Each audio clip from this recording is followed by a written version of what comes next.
Live. जी दोस्तों नमस्कार, मैं आपका दोस्त होस्ट मोहन नवैया आज की इस मुलाकात एवं संवाद कार्यक्रम में आप सभी का स्वागत करता हूं।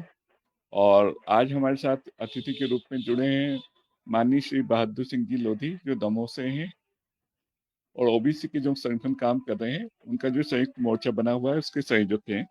और ओबीसी के मसले पे आज हमारी बातचीत होगी। दादा के साथ जुड़ेंगे श्री आदेश ठाकुर साहब, रामेश्वर सिंह ठाकुर, जो जबलपुर हाईकोर्ट में एडवोकेट हैं, और वो थोड़ा ईडब्ल्यूएस और इस तरह के मुद्दों पर भी बात करेंगे। जो आर्थिक रूप से कमजोर वर्ग का आरक्षण है उस पर भी कुछ चर्चा होगी, मगर मूल रूप से जो मुख्य मुद्दा है वो है आज ओबीसी आरक्षण का मुद्दा। तो मैं आदरणीय दादा श्री बहादुर सिंह जी लोधी का स्वागत करता हूँ। और दादा से मैं निवेदन करूंगा कि इस जो आंदोलन ओबीसी पे चल रहा है, इसको लेके अभी तक क्या हुआ है और वस्तु स्थिति क्या है और आगे क्या प्लान है, किस तरह से रणनीति है, किस तरह की कार्य योजना है, दादा हमको थोड़ा बताएंगे। मैं आदरणीय दादा से निवेदन करूंगा तो अपनी बात रखें। जी मोहन नरवरिया जी और अन्य मित्र, आप सबके लिए बहुत बहुत धन्यवाद। आपने जो एक नारा दिया है वो बड़ा आकर्षक है, जागो लोधी समाज। वरन यही नारा थोड़ा सा और भविष्य में एक विस्तृत बनेगा, जागो ओबीसी समाज। परंतु ये सच्चाई है, हमारे देश में विभिन्न जाति बिरादरियों का बहुसंख्याक है। तो प्रत्येक जाति में आप जैसे लोग खड़े हो जाए, अपनी अपनी जाति को जगाने लगे, वो अपने अपनी जाति के बीच में हक अधिकार की बात उठाने लगे, तो मेरे ख्याल से हमारे बीच में पिछड़े वर्गों के संयोजन में फिर ज्यादा दिक्कत नहीं जाएगी, क्योंकि हम जाति अहंकार में भरे भरे पड़े हैं और अपनी अपनी जाति को श्रेष्ठ बनाने के लिए पता नहीं कितने प्रकार के हम प्रयास करते हैं, ये दिखाने के लिए हम कितने प्रयास करते हैं। ये हमारे पीछे जाने के मूल दो कारण हैं। एक तो जाति अहंकार और दूसरा दूसरे जाति के प्रति उपेक्षा रखना। तो आप जिस प्रकार से विषय लेकर के चल रहे हैं कि सारा ओबीसी समाज का जो बड़ा वर्ग लोधी है, और आप अध्ययन करने से ये पाएंगे भारत की सर्वाधिक पुरानी जातियों में जनजातीय के बाद में दूसरी विकसित जाति कोई है तो वो लोधी ही है। और लोधी ने जब इस समाज में काम करना शुरू किया था तो आपको देखना होगा कि ईरान से लेकर के आज जो थाईलैंड है वहां तक आपने एक पूर्ण भूमि भारत का निर्माण किया था। अब पूर्ण भूमि भारत ये दूसरों ने हाईजैक कर लिया और हम पूर्ण भूमि भारत से, वास्तव में भारत में जो कुछ है आपका है, शब्द भी आपके हैं, उन शब्दों का उपयोग मनुवादियों ने किया जरूर है, परंतु इस सच्चाई को हमें जानना चाहिए, भारत में इनका कुछ भी नहीं है, जो कुछ भी है आपका है। तो हमें इस इतिहास को जिस दिन जान लेना कि ये हम ऐसे यशस्वी जाति हैं, उस दिन आप ये जो विभिन्न उपनाम रखते हैं, आप देखेंगे बहुत से लोधी अब अपने आप को राजपूत लिखते हैं। हमारे इधर बुंदेलखंड के 3-4 जिले हैं, जबलपुर, दमोह, नरसिंहपुर, यहाँ ठाकुर लिखने की प्रथा है। यद्यपि ठाकुर एक गुणवाचक शब्द है, कोई जातिवाचक शब्द नहीं है, परंतु सवर्णवाद का प्रतीक सा बन गया है। यद्यपि ये भारत का मूल शब्द है, ठाकुर शब्द का अर्थ है जीवन मूल्यों का संरक्षण करने वाला एक ऐसा न्याय प्रिय वर्ग जो श्रेष्ठतम विचारों से अभिभूषित हो, उसे ठाकुर कहा जाता है। आप पश्चिम बंगाल तक गए होंगे तो वहां ठाकुर तो भगवान को कहा जाता है। आने आने कोई एक मूर्ति में विराजमान नहीं, भगवान का अर्थ है जो सर्वव्यापी सर्वस्पर्शी हो। मंदिर में कभी भगवान आ नहीं सकता, इतना विस्तृत और विशाल है। वो सब हमारे और आपके अंदर जो प्राण तत्व है यही परमेश्वर है, इसके अलावा दुनिया में और कोई परमेश्वर नहीं है। परंतु ये दुकानदारी बन गई है, इस पर काम करने की जरूरत है।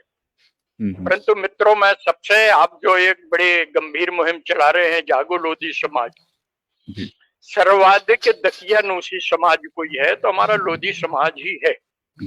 यद्यपि इसमें पराक्रम पुरुषार्थ की कभी कमी नहीं रही, करके ये जो स्वाभिमान है ये अभिमान से हट करके स्वाभिमान पर आ जाए तो ये खड़ा होगा और सारे भारतवर्ष को खड़ा करने में सामर्थ्यशाली बनेगा। ये भारत शब्द है, इसको भी बहुत भ्रमित किया जाता है। इस देश का नाम भारत ये लोधी समाज ने ही अनादि काल में रखा था। उस समय इसके बारे में ये लोधी शब्द प्रचलन में नहीं था। उस समय हम ही छत्र धारक थे, हम ही इस देश के मालिक थे। समय की स्थिति में बाद में हमारा जो नरसंहार हुआ, नरसंहार के बाद में हमने अपनी पहचान खो करके नई पहचान शुरू की है, वो लोधी। और लोधी का बहुआयामी अर्थ है, आप सब जानते ही हैं, जो अपने देश, अपनी संस्कृति और अपने लोगों को संघर्ष करने वाले योद्धा, ऐसा ये लोधी शब्द है। तो आप तो इस देश के लिए संघर्ष कर रहे हैं, केवल एक जाति के लिए संघर्ष नहीं कर रहे, आप तो संपूर्ण भारतवर्ष के लिए संघर्ष कर रहे हैं, क्योंकि आपके ध्यान में है कि भारतवर्ष आपके पूर्वजों के द्वारा बसाया हुआ देश है और इसमें जीवन मूल्यों पे धारण करने वाली एक सांस्कृतिक विरासत आपने कायम की थी। दिया था शैव्य, यानी शिव। शिव का अर्थ होता है सबका कल्याण करने वाला, और इसके लिए एक उद्घोष वाक्य आपने रखा था, सत्यम शिवम सुंदरम। सत्य को जानिए, सबके कल्याण हो ऐसा व्यवहार करिए, और यही संसार में सर्वाधिक सुंदर है। ऐसी सुंदर विचारधारा को लेकर के बढ़ने वाला ये समाज आज मानसिक गुलाम बन गया है। सारे संसार को धर्म की अद्भुत ज्योति देने वाला आज वो धर्म के स्थान पर पाखंड को मानता है, ये हमारा दुर्भाग्य है। धर्म तो जीवन मूल्यों का संरक्षण करता है, परंतु धर्म जब घृणा फैलाए तो मान लेना चाहिए अब वो जो धर्म हमारा है ये धर्म नहीं है। तो मैं सभी बंधुओं से कहना चाहता हूं, धर्म से परहेज न करें परंतु धर्म को जाने। मनुष्य मनुष्य से घृणा करना ये पाप है, मनुष्य मनुष्य से प्रेम करना ये धर्म है। इस प्रेम के विस्तार के लिए जितना बन सके उतना करना, और मनुष्य मनुष्य का शोषण करना यही तो पाप है। परंतु दुर्भाग्य से मनुष्य मनुष्य का शोषण करना धर्म का अंग बन गया। खैर, यह विषय थोड़ा सा अलग है, परंतु ये लोधी समाज, जागो लोधी समाज के माध्यम से मैं संपूर्ण लोधी समाज से निवेदन करना चाहता हूं, सारे राष्ट्र को जगाने के अभियान में आपको लगना है। इस देश के तमाम महापुरुष जो हाईजैक कर लिए गए हैं उनको आपको पहचानना है, और कौन सा भारतीय मूल का धर्म है, कौन सा भारतीय जीवन मूल्यों का अंग है, इसको हम स्वीकार कर देंगे तो आपको ध्यान में आएगा, सारा भारत वर्ष आपको अपना दिखाई देगा। प्रत्येक भारत के जनगण को आप अपने अंग में समाया हुआ एक अंश मानेंगे और अपने आप को सारे भारत का अंगभूत घटक मानेंगे। इस दिशा में हमें सोचना पड़ेगा। और मित्रों, बहुत अधिक समय आपको दे नहीं सकता। आज हमारे मित्र और सहयोगी, उनके पुत्र का निधन हुआ है और मैं वहां जाना चाहता हूं। तमाम मित्र मुझ पर दबाव बना रहे हैं, वो मेरे आजू बाजू में बैठे हुए हैं। आपको नमस्कार करता हूं, क्षमा चाहता हूं। जितना अपेक्षित समय आपने मुझसे चाहा था उतना अपेक्षित समय मैं दे नहीं पा रहा हूं, और इसके लिए संभव हुआ तो मैं आपके बीच में आकर के इंदौर में बैठ करके शेष सारी चर्चा करूंगा। धन्यवाद जी। जरा सिर्फ थोड़ा सा निवेदन है कि अभी ओबीसी आंदोलन किस दिशा में जा रहा है और कहाँ तक पहुंचा है, आगे बहुत ब्रीफ में आप थोड़ा सा बता दें। ओबीसी समाज के लिए एक बड़ा, मोहन जी आपको मालूम है, अपन एक कार्यक्रम करने वाले थे 16 मार्च को जी। इसकी सभी जाति बिरादरी के प्रमुखों को बुला करके पिछड़े वर्ग के कॉन्सेप्ट के बारे में अपन चर्चा करने वाले थे, और उसके लिए अपन ने अपेक्स बैंक का हल किया हुआ था जी।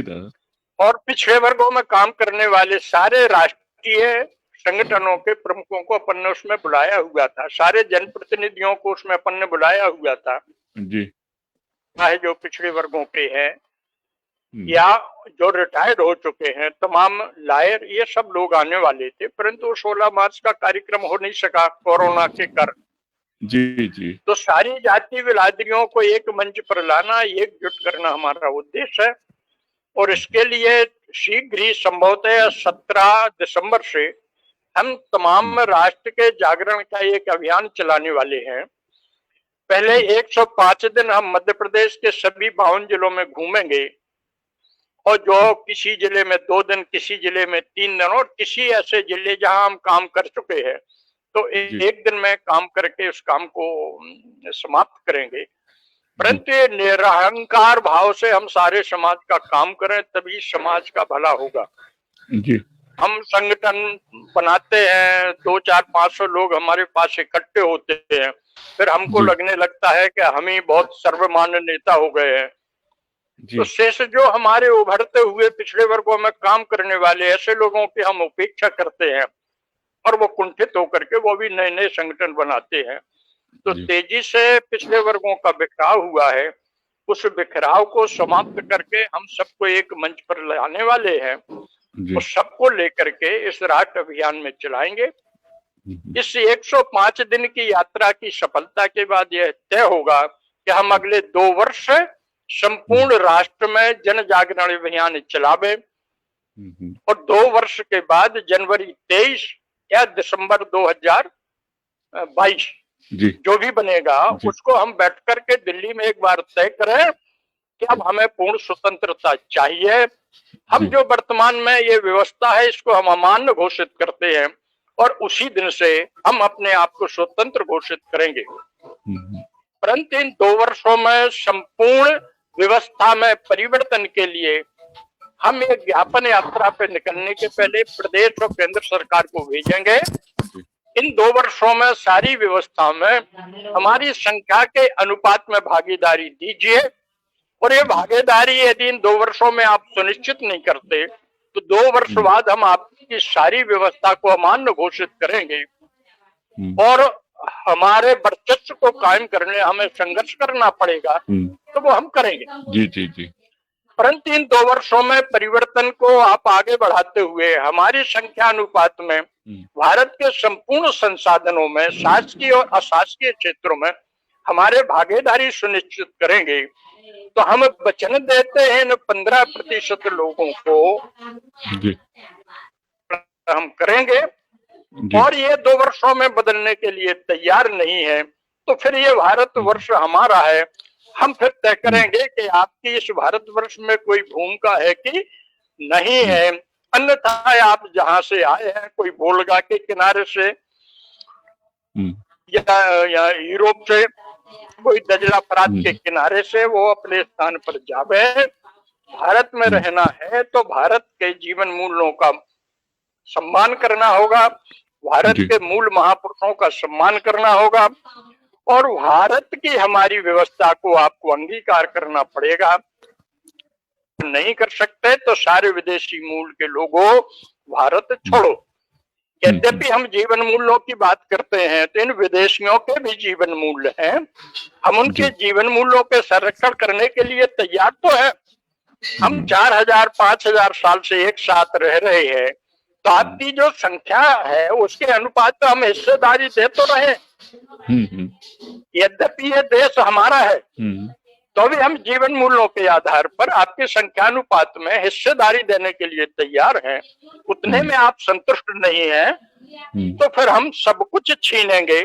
जो 80%, 90% संसाधनों पे आपने कब्जा कर रखा है, ये आपको छोड़ना पड़ेगा, छोड़ना पड़ेगा, छोड़ना पड़ेगा। उसके लिए एक जन आंदोलन करना है, ये जागरण अभियान हम चलाने वाले हैं, और आप सबके साथ बैठ करके इसकी जो भी रीति नीति तय होगी, इस राष्ट्र को, इस राष्ट्रीय समाज को कोई क्षति न पहुंचे, ऐसी योजना करते हुए हम आगे बढ़ेंगे। जी। जी। जी। तो नमस्कार जी दादा, प्रणाम। नमस्कार। नमस्कार। सदा प्रसन्न रहो। जी, आज आपने बहुत उपयोगी और महत्वपूर्ण जानकारी हम लोगों को दी, और एक आंदोलन की रूपरेखा के बारे में विस्तार से बताया, उसका कारण भी बताया, उसका समाधान भी बताया, और वास्तविक स्थिति से भी अवगत कराया। और ये थे दादा श्री बहादुर सिंह जी लोधी, जो न केवल आरक्षण पे काम कर रहे हैं, बल्कि समग्र सामाजिक सोच है, और खासतौर पर पिछड़ा वर्ग के समाज के सारे कर्ता धर्ता, सारे नीति नियंता राष्ट्रीय स्तर पे क्या सोचते हैं, क्या विचार बनाते हैं, ये सब भी आपने सुना समझा। और दादा ने विस्तार से थोड़ा बताया कि ओबीसी समाज कौन है, क्या है, लोधी समाज क्या है, कैसे है, और उसकी क्या भूमिका थी और क्या भूमिका है, और आगे अन्य समाज कहाँ से आए, कैसे हुए, ये आदरणीय दादा ने बताया आपको। और सबसे महत्वपूर्ण बात ये है कि अब जनसंख्या जितनी हमारी है उसके अनुसार हम लोगों को हमारा हिस्सा मिलना चाहिए, उतनी अधिकार और शक्तियां हमें मिलना चाहिए। जो लोग नीति नियंत्रण आज हमारे बने बैठे हैं उनके बारे में भी उन्होंने कहा कि 15% जो लोग हैं, जो बाहर से आए लोग हैं, वो आज 90% संसाधनों पे कब्जा किए बैठे हैं। उन लोगों को हम ये भरोसा दिलाते हैं कि उनको उनके जाति अनुपात में, संख्या के अनुपात में उनका हिस्सा मिलता रहेगा, और बाकी जो हमारा अपना अधिकार है वो हमको मिलना चाहिए। जैसा कि आप जानते हैं कि 50% से भी अधिक हमारे देश में ओबीसी समाज है, और उसके अनुरूप दादा ने ये मांग की है कि उनको वो हिस्सा मिलना चाहिए। वो उन्होंने जानकारी दी। विजय जी जुड़े हैं क्या एडवोकेट रामेश्वर सिंह ठाकुर जी? अभी तो कोशिश करेंगे। मैं उनसे संपर्क करने की कोशिश कर रहा था, ओबीसी के लिए तो आप भी बहुत बड़ी जानकारी है। हाँ, नहीं कोई बात नहीं। किसी को जोड़ने का प्रयास करते हैं। हाँ, नहीं कोई बात नहीं, वो किसी भी क्षण जुड़ सकते हैं, उन्होंने कहा है। और दूसरी बात ये दादा ने बताई, लोधी समाज का गौरवमय इतिहास बताया कि कितनी यशस्वी हमारी अपनी जाति और समाज है, और उसका किस तरह का रोल रहा है कि ये देश भी हमारा है, ये देश की भाषा, संस्कृति सब हमारी है, बाकी लोग तो बाहर से आए हुए हैं। इस तरह के बहुत विस्तार से बताई। वो बहुत बड़े समाज के भी जानकार हैं, और पिछड़ा वर्ग की जितनी जातियां, समस्त जातियां, उन पे उनका अध्ययन है और एक सोच है, उस पर उन्होंने काम किया है। और ओबीसी के लिए, पिछड़ा वर्ग के लिए जो आरक्षण की बात हो रही है, उनके हकों की लड़ाई लड़ी जा रही है, जितने भी देश में संगठन है उनका एक संयुक्त मोर्चा बना हुआ है, जिसके वे राष्ट्रीय स्तर पर संयोजक हैं। ऐसे श्री बहादुर सिंह जी लोधी हैं। तो मेरे ख्याल है कैलाश जी, आप अपने सवाल कुछ तैयार कर लीजिए, और हमारे बीच में कैलाश जी और विजय जी जो भी सवाल पूछना हो, एडवोकेट रामेश्वर सिंह ठाकुर जुड़ेंगे। जो आरक्षण, ओबीसी आरक्षण है, उसका किस तरह से कहाँ तक क्या स्थिति है, और हाईकोर्ट में कहाँ पे मामला अटका हुआ है। जैसा कि मुझे मालूम है और बताया गया है कि ओबीसी आरक्षण पे जो अंतरिम रोक है वो सिर्फ पीएससी की परीक्षाओं में नौकरी देने पर, उस प्रक्रिया को आगे बढ़ाने पर है। और ओबीसी का जो शेष आरक्षण है, जो 14 से बढ़ा के 27 किया गया है, वो सिर्फ पीएससी के मामले में है, मध्य प्रदेश पीएससी के मामले में। और अन्य नौकरियों में, अन्य स्थानों पर वो आरक्षण दिया जा सकता है, उस पर कोई रोक नहीं है। लेकिन हमारी अपनी राज्य सरकार वो इस मामले को लेकर अभी रुकी हुई है। उसका कहना है कि जब तक मध्य प्रदेश उच्च न्यायालय में इसका कोई अंतिम फैसला नहीं हो जाता, जब तक हमें रुकना चाहिए। तो वो मामला चल रहा है और तारीख पे तारीख आगे बढ़ती जा रही है, और उससे संबंधित जो प्रक्रिया है, जिसमें बातें रखनी है, राज्य शासन को भी अपना पक्ष रखना था, अन्य लोगों को भी पक्ष रखना था, उसमें काफी देरी हो रही है, जिसके चलते हमें जो लाभ मिलना चाहिए वो नहीं मिल पा रहा है। ये एक मुद्दा है ओबीसी का। दूसरा मुद्दा है ईडब्ल्यूएस का, इकोनॉमिक वीकर सेक्शन, आर्थिक रूप से कमजोर लोगों को आरक्षण का। जैसा कि आपको मालूम ही है कि 8 लाख रुपए से सालाने से कम आय वर्ग वाले लोग इसका लाभ ले सकते हैं, किसी भी जाति के हों, वो जनरल के हों, एससी के हों, एसटी के हों, ओबीसी के हों, उनको अलग से ईडब्ल्यूएस का एक लाभ मिल सकता है। हाल के दिनों में ये देखने में आया कि जो शिक्षा, उच्च शिक्षा के क्षेत्र में जो प्रवेश परीक्षाएं हुई, उसमें और नौकरियों में जो एससी एसटी का भी जो कोटा होता है, जो परसेंटेज होता है कट ऑफ का, उससे भी कम अंक लाने वाले, उससे भी कम प्रतिशत पाने वाले ईडब्ल्यूएस के लोग उसका लाभ पा गए, उनका एडमिशन हो गया या उनको नौकरियां मिल गई। तो जो लोग हमारे भाई ओबीसी में हैं और जिनकी पारिवारिक आय या व्यक्तिगत आय 8 लाख से कम है, वो लोग भी इकोनॉमिक वीकर सेक्शन के आरक्षण का लाभ लेते हुए फॉर्म भर सकते हैं। और उन्हें भी अगर वो एससी और एसटी से भी संभवतः अगर कम अंक लाएंगे या कम प्रतिशत लाएंगे तो उनको भी नौकरियां मिल सकती हैं। ये दो मुद्दे हैं जिसपे आज सिंह ठाकुर जो एडवोकेट हैं जबलपुर के, वो हमारे साथ जुड़ेंगे। एक और मसला है, एक और मुद्दा है, लोधी समाज तीन ही वर्ग में लाभ ले सकता है इस तरह के आरक्षण का। एक मुद्दा हुआ है ओबीसी का, जिसको बोलते हैं अन्य पिछड़ा वर्ग। दूसरा मुद्दा हुआ, मैंने जैसा बताया अभी, कि आर्थिक रूप से कमजोर। और विमुक्त जातियां वो क्रिमिनल होते थे, घोषित अपराधी जाति में आते थे, और जिनको 31 अगस्त 1952 को एविक्शन ऑफेंडर्स एक्ट के तहत विमुक्त किया गया। लेकिन विमुक्त जाति में भी जन्मजात अपराधी की बजाय आदतन अपराधी माना जाता है। तो वो नियम कानून भी अभी रिपील नहीं हुआ है। सिर्फ हरियाणा एक राज्य है देश भर में जहाँ पे इस कानून को रोका गया है।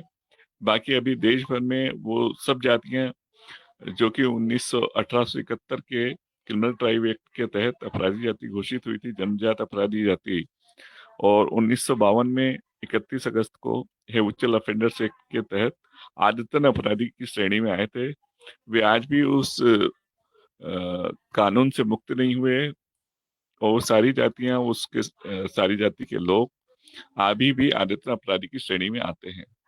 तो ये इसका प्रयास एक चल रहा है इस नियम को, इस कानून को खत्म करने के लिए।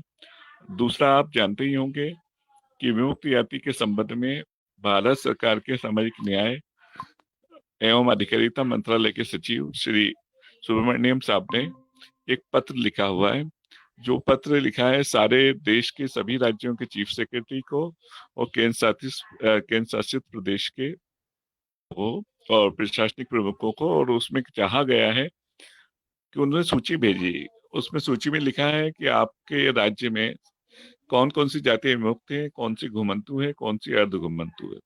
और फिर साथ में एक सूची भेजी है दादा इदाते आयोग की, जिस जो अभी हाल फिलहाल जिन्होंने अपनी रिपोर्ट दी थी, उस सूची है दादा इदाते आयोग की कि ये सिफारिश की गई आपके राज्य में विमुक्त जाति में, घुमंतु जाति में, अर्ध घुमंतु जाति में। तो विमुक्त जातियों की जो सूची है उसमें अधिकतम राज्यों में लोधी समाज को विमुक्त जाति की श्रेणी में लेने की सिफारिश दादा इदाते आयोग ने की थी, जिसके अध्यक्ष थे दादा भीखू राम जी इदाते। और राठौर साहब इंदौर से थे जो कि इसके सदस्य थे। और उप सचिव हमारे रहे हैं डॉक्टर बी के लोधी जो इलाहाबाद से हैं, वो डिप्टी सेक्रेटरी थे आयोग में। मैंने बतौर विशेषज्ञ उस दादा इदाते आयोग में विशेषज्ञ और सलाहकार की हैसियत से काम किया है और अपनी रिपोर्ट दी थी, जिसके आधार पे ये सारी चीजें हुई है। उसमें सभी जातियों का अध्ययन किया गया था, देश भर की सारी जातियां जो विमुक्त में आती है, घुमंतु में आती है, अर्ध घुमंतु में आती है। और ऐसी नई 264 जातियां भी हमने खोजी थी कि उनको हम अधिकार था ये आयोग को कि वो सिफारिश कर सके कि नई जातियां जो आप ढूंढेंगे उनको किस वर्ग में रखने की हम सिफारिश करें। तो तदनुसार वो सिफारिशें भी की गई है। तो लोधी समाज को विमुक्त जाति राज्यों के कुछ जिलों में आता था, जिसको लगभग संपूर्ण राज्यों की सूची में शामिल करने के लिए रिकमेंड कर दिया गया है। भारत सरकार के सामाजिक न्याय और अधिकारिता मंत्रालय के सचिव, उन्होंने सभी मुख्य सचिव महोदय को लिख दिया है और उस पर कार्रवाई अनेक राज्यों में शुरू हो गई है। हमारे भी मध्य प्रदेश में वो लेटर आ गया, 18 अगस्त को लिखा गया था मुख्यमंत्री को। इस बारे में हमारे विधायक और पूर्व मंत्री श्री जलम सिंह पटेल, जो मध्य प्रदेश लोधी समाज की इकाई के अध्यक्ष भी हैं, उन्होंने मुख्यमंत्री जी को पत्र सौंप दिया है, जिस पर उन्होंने वो पत्र एडवोकेट जनरल श्री पुष्पेंद्र कौरव जी को दिया है और वो उसके बारे में अपनी रिपोर्ट देंगे और तदनुसार मध्य प्रदेश में भी इसका लाभ मिलने लग जाएगा। अभी फिलहाल उत्तर प्रदेश के 3 राज्यों में उसका लाभ हमको मिल रहा है, लोधी समाज विमुक्त जाति में है। अन्य राज्यों में भी, अन्य उत्तर प्रदेश के शेष जिलों में भी उसको लागू किया जाए, इसको लेके चिट्ठी वहां भी पहुंच गई है और वहां पर भी बहुत जल्दी इसका बोर्ड बनाया जाएगा। मध्य प्रदेश में 1995 से विमुक्त जाति बोर्ड बनने की प्रक्रिया शुरू हुई थी और 1998 में उसने काम शुरू कर दिया। तो मध्य प्रदेश में ऑलरेडी इन जातियों के कल्याण के लिए एक बोर्ड बना हुआ है। तो विजय भाई, आज के मुख्य जो चर्चा के विषय हैं वो है अन्य पिछड़ा वर्ग का आरक्षण, ओबीसी का, उसकी इसकी स्थिति क्या है, कानूनी स्थिति क्या है, हाईकोर्ट में कैसे चल रहा है वो है। और दूसरा है ईडब्ल्यूएस यानी आर्थिक रूप से कमजोर लोगों के लिए आरक्षण, इकोनॉमिक वीकर सेक्शन के लिए। तीसरा है विमुक्त जाति का।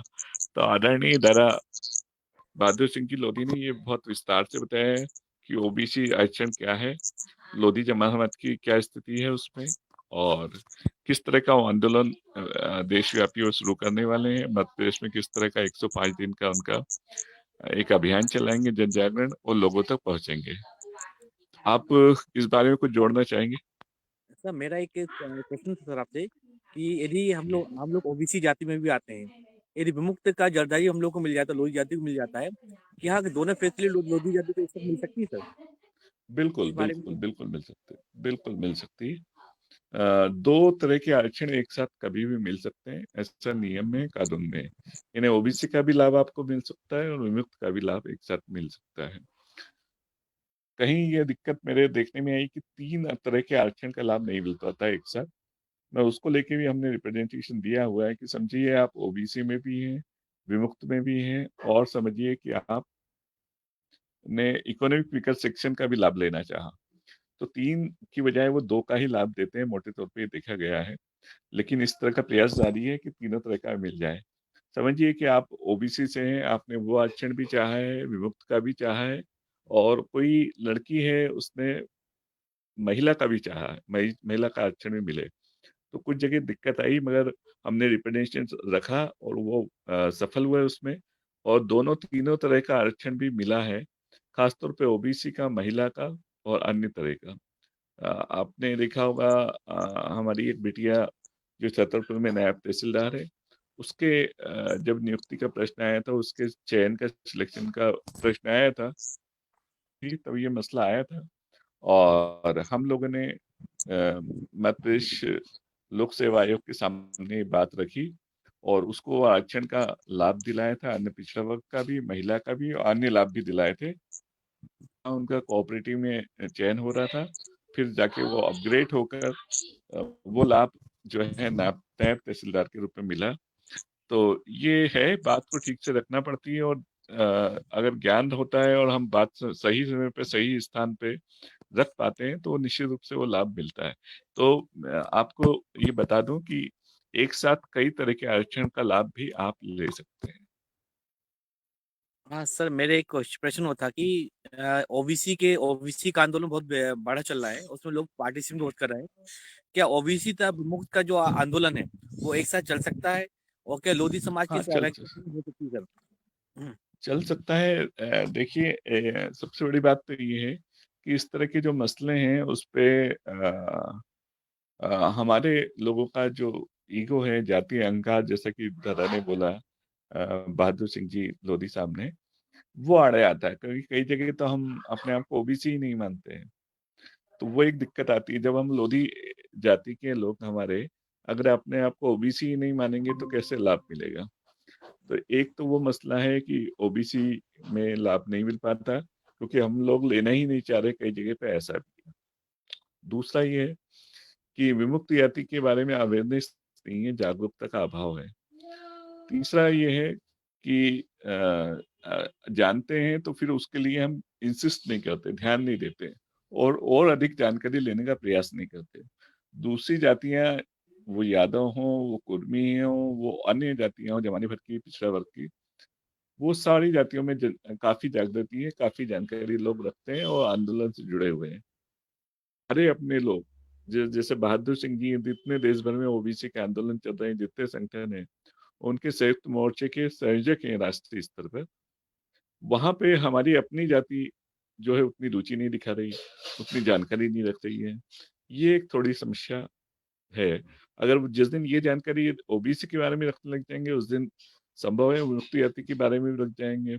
अपना ये पटल, अपना ये मंच, जागो लोधी समाज, न केवल लोधी समाज के गौरवमय इतिहास, यशस्वी जो जाति अपनी बताई है बहादुर सिंह जी दादा ने, उसके बारे में जानने लग जाएंगे, और हमको क्या लाभ लेना चाहिए, कैसे लेना चाहिए, ये जानने लग जाएंगे। सिर्फ रुचि की बात है, थोड़ा सा हम जागृति फैलाएं और थोड़े लोग जन जागृति के फलस्वरूप उठ खड़े हो जाएं तो बात बन जाएगी। न केवल पिछड़ा वर्ग, विमुक्त जाति, बल्कि ईडब्ल्यूएस जो आर्थिक रूप से कमजोर है, उसका लाभ भी हमारा समाज लेने लग जाएगा। सर सर मेरा आपसे निवेदन है कि ईडब्ल्यूएस के बारे में कुछ विस्तार से बताइए सर जो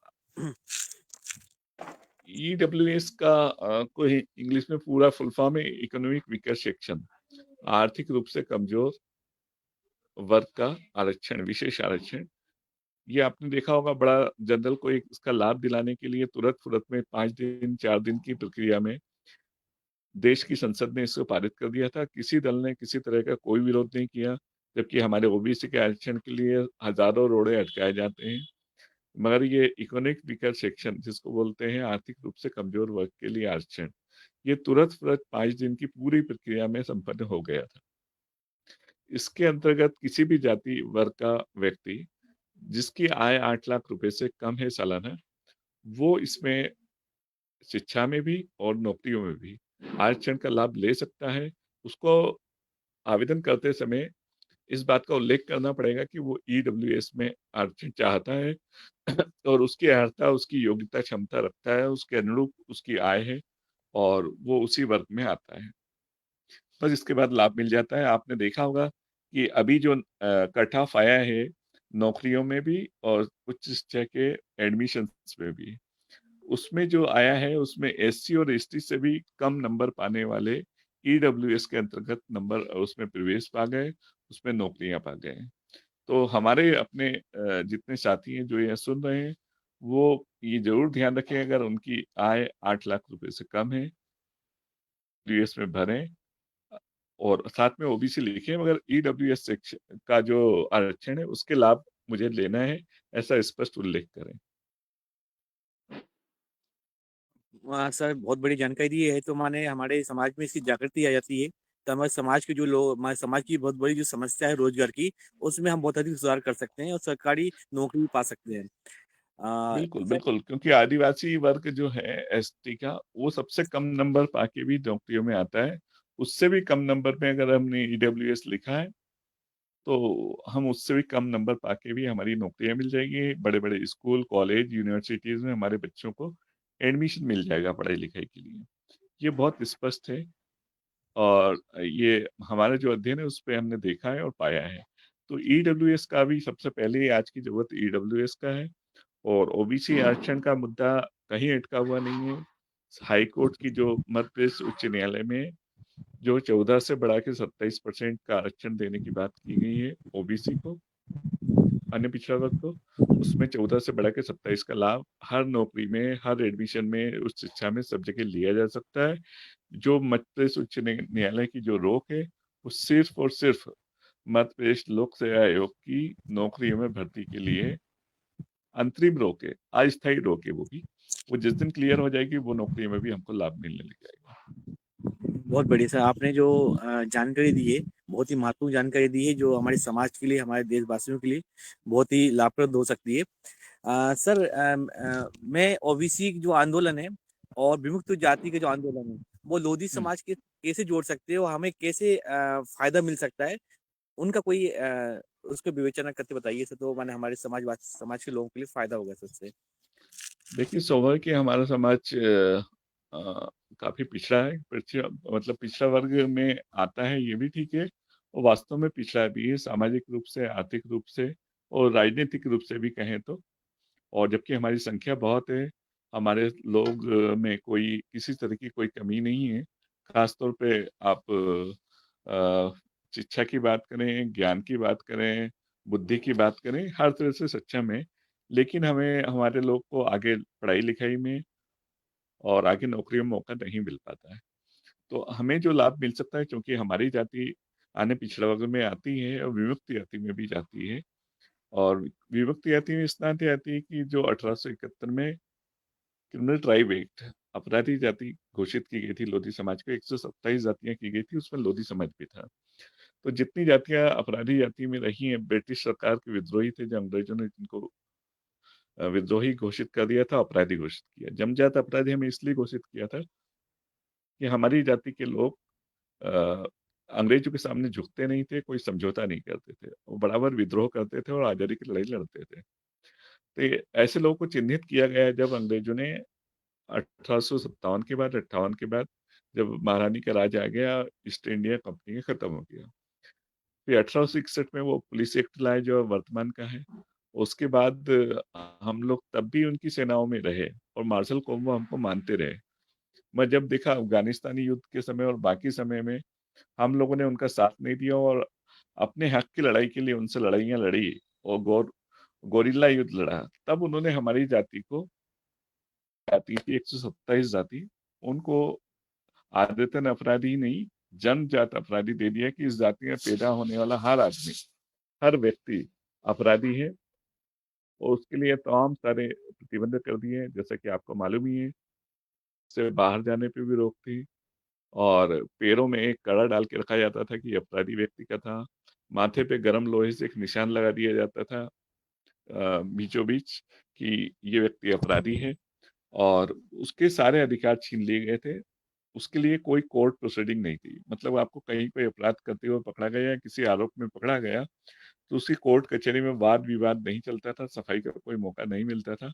मौके पर ही सज़ा दे दी जाती थी, उसकी संपत्ति छीन ली जाती थी या नष्ट कर दी जाती थी और उसको किसी भी तरह की सजाएँ देने की खुली छूट शासन प्रशासन को मिल गई थी। तो ये एक्ट कई रूप में बार-बार लागू होते रहा और शुरुआत इसकी 1871 में हुई और जब देश आज़ाद हो गया तब भी इन जातियों को आज़ादी नहीं मिली।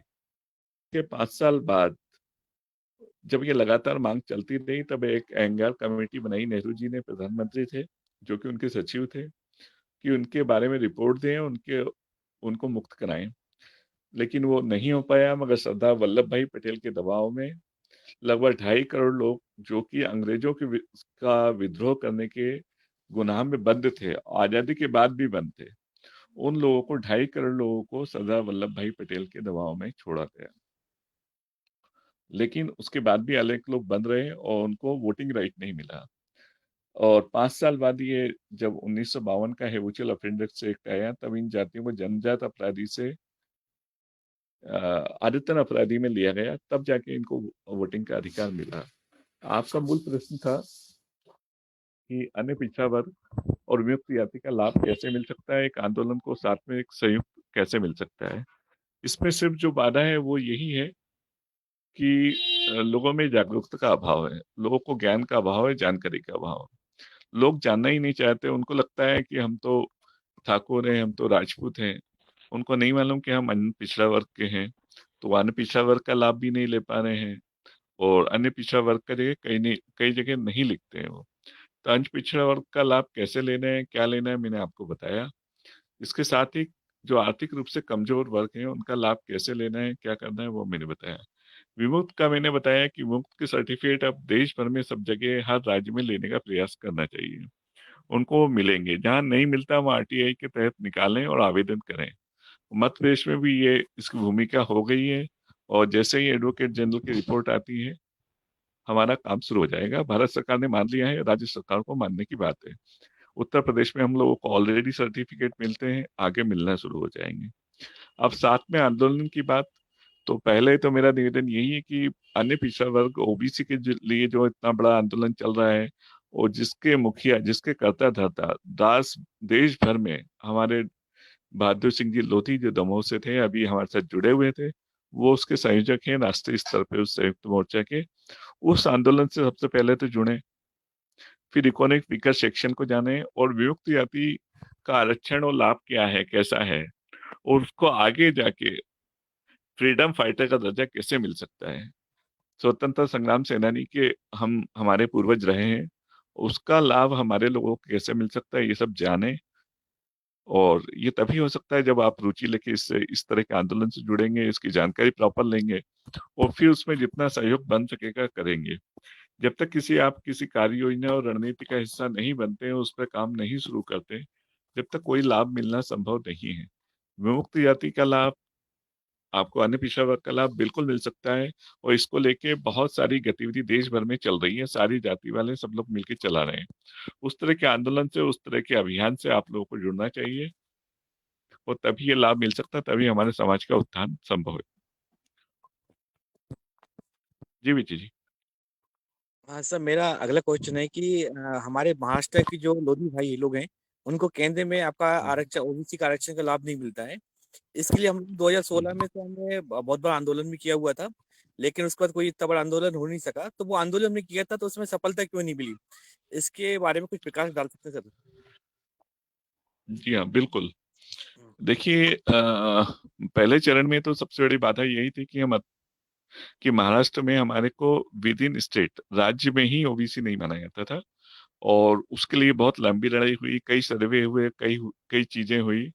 और ग्राउंड लेवल पे जब जानकारी निकाली गई तो हमारे लोगों का खान पान, रहन सहन इस तरह का पाया ही नहीं गया कि अन्य पिछड़ा वर्ग का लाभ मिले। तब भी चूंकि कुछ राज्यों का, कुछ इलाकों का छोड़ दें, मगर अन्य इलाकों में हमारे लोग बड़ी दीनहीन स्थिति में थे। वहां का सर्वे कराया गया, वहां की जानकारी दी गई, फिर राजनीतिक अ, इच्छा शक्ति का मैं कहूँ, वो बड़ी महत्वपूर्ण रोल रहा। उन्होंने, कुछ लोगों ने मिलकर, खासतौर पे जो सिंधे जी और अन्य लोग थे, और उन लोगों ने काफी प्रयास करके वहां पे उस राज्य में, महाराष्ट्र राज्य में ओबीसी का हम लोगों को टेक दिलवाया, उसके उसका हमको दर्जा दिलवाया। लेकिन जब वहां से केंद्र का हमारे को केंद्रीय ओबीसी की सूची में तब भी नहीं जुड़ पाया है। उसकी वजह है कि राज्य से एक रिपोर्ट जाती है, सिफारिश जाती है, मंत्रालय की भी और आयोग की भी, स्टेट लेवल का जो आयोग होता है, और वो केंद्रीय आयोग होता है ओबीसी का, उसको रिपोर्ट जाती है। और वो जब केंद्रीय ओबीसी आयोग इसकी रिकमेंड करता है, तब सरकार उस पर विचार करके उस जाति की सूची में आपको केंद्रीय सूची में शामिल करती है। वो मसला अटका हुआ है, वो नहीं हो पाया। रिपोर्ट एक आध बार गई, वो गलत चली गई थी, उसमें त्रुटियां थी, कमियां थी, खामियां थी। मगर बाद में बताया गया मुझे कि एक दो रिपोर्ट भेजी भी गई, वो केंद्रीय पिछड़ा वर्ग के आयोग के समक्ष विचाराधीन है। वो भारत सरकार को अभी नहीं गई है, इसलिए केंद्रीय ओबीसी में अभी नहीं जुड़ा है। और अगर हमारे भाई सब लोग मिलकर प्रयास करें, उसको दिखवाएं कि वो रिपोर्ट कहाँ तक गई है, ठीक रिपोर्ट गई या नहीं गई। जब वो पहुंच जाएगी, वो कौन, और केंद्रीय ओबीसी आयोग में जब वो रिकमेंड होके चले जाएगा मंत्रालय में, तो भारत सरकार उसको केंद्रीय ओबीसी में महाराष्ट्र में ले सकती है, और लिया जाना चाहिए। लेकिन उसके लिए प्रयास करने की जरूरत है। और प्रयास इस तरह का ज्यादा हुआ, पॉलिटिकल प्रयास ज्यादा हुआ। और जो लिखा पढ़ी के लिए, और जिस तरह से चीजें जानी थी, रिपोर्ट जानी थी, जिस तरह की सिफारिश होनी थी, उसका मुझे लगता है व्यक्तिगत रूप से कि वो अभाव रहा। क्योंकि जब भी आप बता रहे हैं 2016 में ये कार्यक्रम हुआ था, जंतर मंतर पे एक बड़ा धरना दिया गया था, आंदोलन हुआ था। तब सामाजिक न्याय और अधिकारिता मंत्री थे हमारे मध्य प्रदेश, नागदा से सांसद आते हैं श्री थावरचंद जी गहलोत, उनसे हम लोग सब मिलने गए थे। उस समय केंद्रीय मंत्री थी हमारी दीदी उमा भारती, वो भी हमारे साथ गई थी। और भी हमारे साथी गए थे वहाँ पे। और लोकेश लिल्हारे भी, जो हमारे आईआरएस हैं और एडिशनल कमिश्नर हैं जीएसटी के मध्य प्रदेश में, वो भी गए थे। मैं खुद भी गया था और बात रखी थी। तो वहाँ जयश्री मीना थे, संयुक्त सचिव उस विभाग में, सामाजिक न्याय विभाग में। उन्होंने बताया कि केंद्रीय ओबीसी आयोग का गठन अभी नहीं हुआ है, अभी उसमें नियुक्तियां नहीं हुई है। जैसे ही वो हो जाएंगी, वैसे ही ये सिफारिश होकर चली जाएगी, और निश्चित रूप से इस चीज को आगे बढ़ा लिया जाएगा। लेकिन बाद में ना तो रिपोर्ट बराबर गई है, ना सिफारिश बराबर गई है। मुझे मालूम है उसमें काफी कमियां हैं। मगर हम लोग सब मिलके अगर प्रयास करेंगे, तो हमारे महाराष्ट्र के भाइयों को उनका अधिकार पक्के में मिल जाएगा। और निश्चित रूप से उन लोगों को ये लाभ भी मिलेगा, उसका पूरा पूरा लाभ ये भी ले पाएंगे। फिर वो विमुक्ति जाति का भी ले सकते हैं, वो ईडब्ल्यूएस का तो ले ही सकते हैं। तो मेरा निवेदन इतना है कि महाराष्ट्र के भाई और हमारे, हम सब लोग मिलके अगर मंत्रालय में और केंद्रीय ओबीसी आयोग में मालूम करें कि क्या स्थिति, वस्तु स्थिति इस समय क्या है, और कहाँ मामला कैसे अटक रहा है, तो वो काम हो सकता है।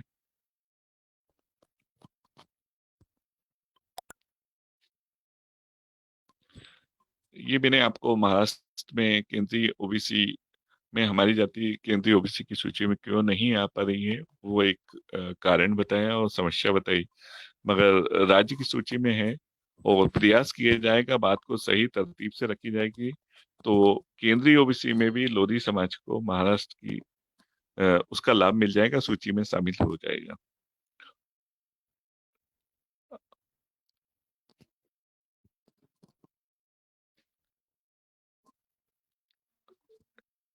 मैं इंतजार कर रहा हूँ एडवोकेट रामेश्वर सिंह ठाकुर साहब का कि वे हमसे अगर जुड़ते हैं जल्दी तो हम लोग जो ओबीसी का मुद्दा हाई कोर्ट में चल रहा है उस पर फिर से बात हो पाएगी। और ईडब्ल्यूएस का भी उनको काफी अध्ययन है ईडब्ल्यूएस का, तो वो भी बात हो पाएगी। और साथ में मैंने विमुक्त यति का किस तरह के लाभ किस तरह से मिल सकता है वो भी आपको जानकारी दी। और विजय जी कोई प्रश्न हो या कैलाश जी तो आप पूछ सकते हैं।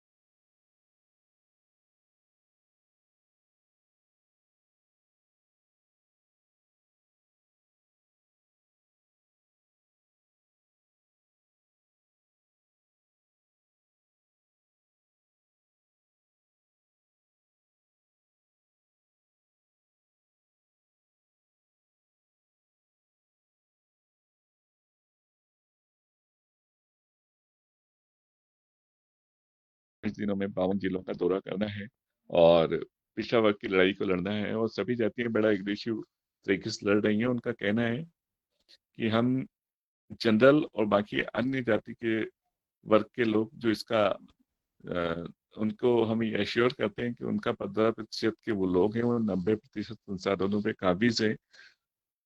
उनको 15% उनका जो जाति और संख्या का अनुपात है उसमें उनको लाभ मिलते रहेगा, मगर हमारे हक उनको देना पड़ेगा, ये मान लें समझ लें। उन्होंने चेतावनी भी दी और इसके बारे में बहुत विस्तार से बताया भी। तो आज की हमारी चर्चा का जो मुख्य उद्देश्य रहा वो आदरणीय दादा ने बताया और उनको चूंकि एक बहुत आवश्यक कार्यक्रम में अभी जाना था तो उनको जाना पड़ा। कैलाश जी, रामेश्वर सिंह ठाकुर साहब जुड़े हैं क्या? पूरा देश और पूरा विश्व आज को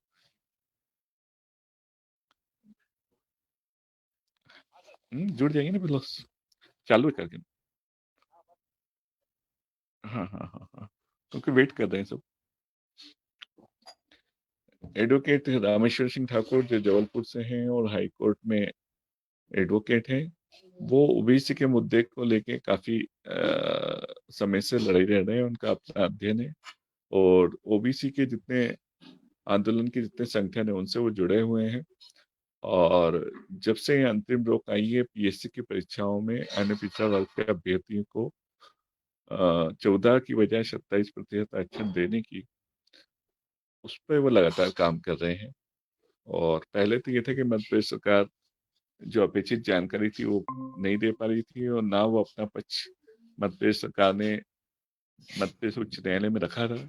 लेकिन अब मध्य प्रदेश सरकार ने कितने सरकारी अधिकारी और कर्मचारी ओबीसी में नौकरी कर रहे हैं, कितने मध्य प्रदेश में जनसंख्या है, इस तरह के सारे आंकड़े और जानकारी मध्य प्रदेश उच्च न्यायालय जबलपुर में दे दी है।